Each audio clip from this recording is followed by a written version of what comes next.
Hello everyone, welcome back to the channel. I know it's been a while. I've just been lazy, I'm not gonna lie. I haven't been busy at all, I've just been really lazy.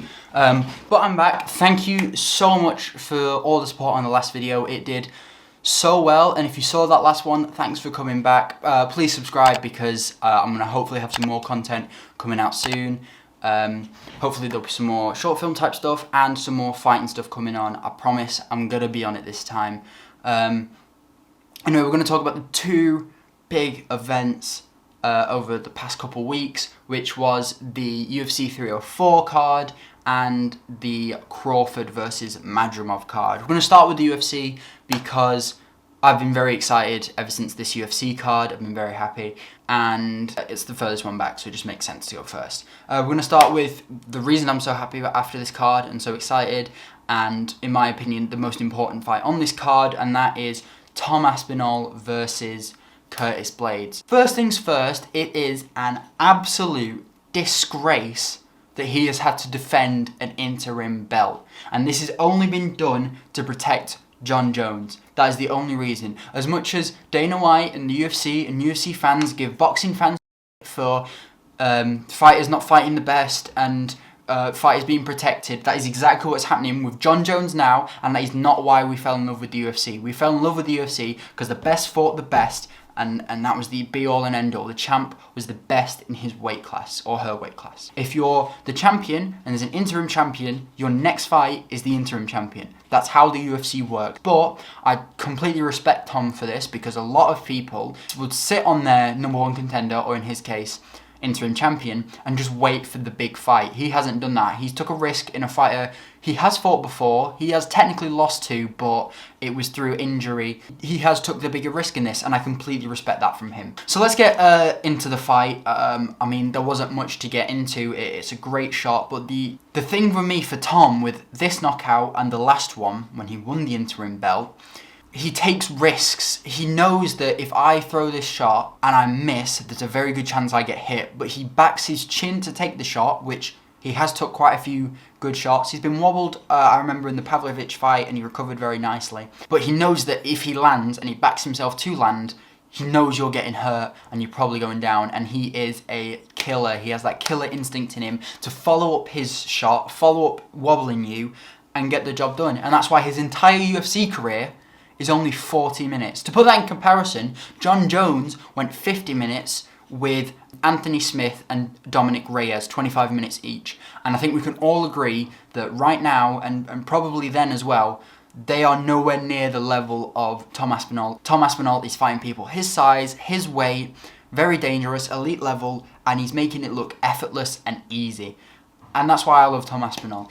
However, I do just want to take a step back from this. I love the activity from Tom. He's been fighting multiple times a year, but I do just want to take a step back. It's very easy for, especially us in the UK, we've never had so much reason to, in my opinion, get as excited as we are that Tom Aspinall could go on to be the greatest heavyweight of all time. But just before, put your knives away, just before that, I do want to take a step back and look at this objectively, because all of his fights have been short, which is very good for him, because there isn't as much tape to prepare for, and you don't always know exactly what to expect. We don't have the confidence in him right now because we haven't seen it in some situations, such as he hasn't been taken down and held down for a long period of time. We don't know how quickly he can get back up. We don't know how much energy it takes to get back up. We don't know how his gas tank will last in the later rounds. So as much as I'll give him so much credit for ending such elite fighters so soon, we do have to say, if that shot doesn't come in the first round, the second round, or the third round against Jon Jones, when he gets into those championship rounds, which he's never been in the UFC with the elite of the elite, in an actual fight under the lights, how will he hold up? One little concern we have, when he fights Jon Jones, I feel like we're going to get the answer to that. As much as I'm here saying I think he'll win against Jon Jones, which I do, I don't think it'll be as easy as it's been so far. Moving on to Leon versus Bilal. Now, I would say this was a very dominant but not a very entertaining fight. I don't think that's a hot take, that's not very particularly controversial. I think a lot of people have been saying that, but I will say as well, it's not really a fighter's job to entertain. As much as we'd love them to, their job is to win fights. And Belal wins fights. Obviously, he's on a very good win streak right now. He's just won the title, so congratulations to him. He gets the job done in very dominant fashion. But it's not the welterweight division that we had when Usman was the champion, or even when Woodley was the champion, or even a contender. Leon, though, I don't think his wrestling defense was there in the same way it was against Usman, which I think is crazy because Usman is a much better striker than Belal, and Belal very much relies on his wrestling. Now, I will say Belal's striking was very good in this fight. One thing I will say about Belal, he did very well at keeping Leon guessing, keeping his hands up, and then going for the takedown and getting it done. And there was the slam on the head that could have affected, or it probably did affect, Leon's performance. The time of the fight also could have affected Leon's performance, but I don't want to give too many excuses other than Belal was just better on the night. Leon has not shown that he's got it in him to go for it when he's losing at the end of a fight. Obviously, a lot of people might throw the Usman 2 win at me in terms of that, but that, for me, it wasn't going for it. It was, he sees an opportunity. I'm not saying it was a lucky shot. I'm saying he saw an opportunity. He's an elite level striker. He took it. It paid off. But when you look at when he fought Nate Diaz, very comfortable throughout that whole fight, but he didn't have it in him to go for the knockout. And what happens? He ends up getting rocked. And if Diaz wasn't showboating to him, he might have got the job done, in my opinion. Usman 3, again, a very technical fight. Not the killer instinct to go for it, especially when you've already knocked him out. Colby, again, same thing. And now Belal, same thing. On the back foot, picking your shots. When his kill or be killed, he isn't ready to go into the fire the way some fighters are. Now we're moving on to Paddy the Baddy versus Bobby Green. This is the last fight I'm going to talk about on this UFC card. I think this is a much better performance from Paddy when you look at the Tony Ferguson fight and the one before that, I believe. It might have been the one even before that when a lot of people thought he lost. But I would say it was pretty careless from Bobby. He didn't exploit some of the holes that we'd seen in Paddy's game. And I feel like Paddy has been working on those holes, but there's still question marks for Paddy for me. It was a very good submission. I'm not going to chat about that submission at all. That was an elite submission. He's now a ranked fighter as well in the lightweight division, so massive credit and respect to that. There is nothing anyone can do to take away from that submission. It was one of the best I've seen, one of the deepest submissions I've seen. But like I said, still question marks if he wants to, like he said, become the champion of that division. Now we're going to move on to the boxing. Crawford versus Madrimov. Now, a very technical fight, an elite level boxing match, but it was very much for the boxing purists. If you're a casual fan, and I know a lot of boxing purists won't care that I'm talking about the casual fans, but realistically, if you're a promoter or a broadcaster, you don't care who's watching, you just care how many people are watching.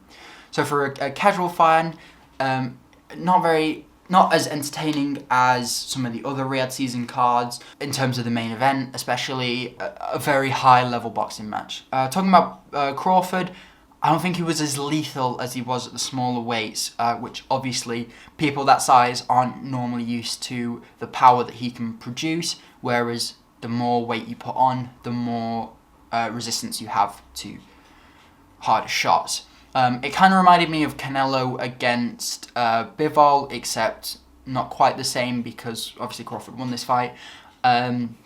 In terms of the harder shots not having the same effect that they had on those smaller weight classes, but still a very good performance. Not quite as dominant as we've seen him, obviously, moving up, but a very clear win. He is getting a bit older now, so the speed starts to go, and when you put on weight, the speed starts to go as well. I will say, though, Madrimov didn't look as willing to take risks as I'd seen him in other fights. I'm not going to pretend I'm a massive Madrimov fan, or I've seen a lot of his fights, or I'd even heard of him before this fight, if I'm being completely honest with you. But I've seen some of the clips, some of the fights, and he does take a lot of risks in normal fights, and he didn't, I don't think, take them as much in this fight. Obviously, that's because of the elite opposition ahead of you. And maybe one of the shots did stun him, and he didn't show it as much as we would have noticed, and that's why he didn't want to take too many risks, because he didn't want to get knocked out. So fair enough, and it's very clear they both had a lot of respect for each other. But in terms of moving up to fight Canelo, I don't see that fight happening, and if it does, I'm struggling to see Crawford win it. As much as I'd love to see it, because the story of Crawford, he's a really nice guy, except when he's in the ring. And yeah, I think it would be great to see him win that fight, but I just can't see him winning it. I also just can't see the fight happening. The final fight I want to talk about is Andy Ruiz versus Jarrell Miller. Ruiz is done. Ruiz is done. He's never getting back to the top. When I was writing these notes, actually, I'd written them in my head with Miller winning, because in my opinion it's very clear that he won, and I just completely forgot the judges had given it as a draw. I will say this is not a good look for the Riyadh season, because I'm not going to come out and say it was rigged, but when the hometown fighter and the fighter who has more of a future, in my opinion, in terms of a narrative with the Joshua trilogy fight,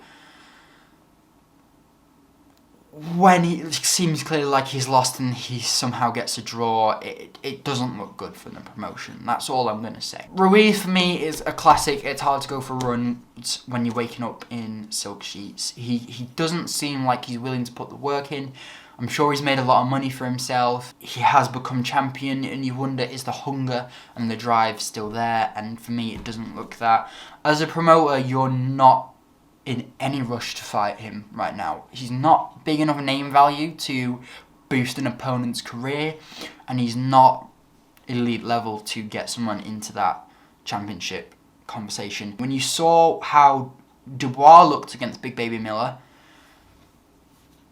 you can see the difference, and you can see why Dubois is a current champion and is defending his belt against one of the best of the generation in Anthony Joshua. And it is a shame, because Andy Ruiz, he's a good personality to have in boxing. I'd have loved to see that third fight, because there are still questions regarding him versus AJ. You know, if the Andy Ruiz that showed up in the first fight showed up in the second fight, would he have won it? If they fought now, would Anthony Joshua still have those sort of demons haunting him over the first fight? We don't know, and we'll probably never know now. Well, anyway, thank you so much for watching. Like I said, thanks for the support on the last one. If you haven't seen it, go check it out. There'll be a playlist that'll have flashed up at the start of this video with all my fighting videos. Plenty more to come. I promise I'm doing a prediction for UFC 305. Thanks for watching. Please make sure to subscribe. I want to get to 100 subscribers as quick as possible. So thank you very much for watching. Take care.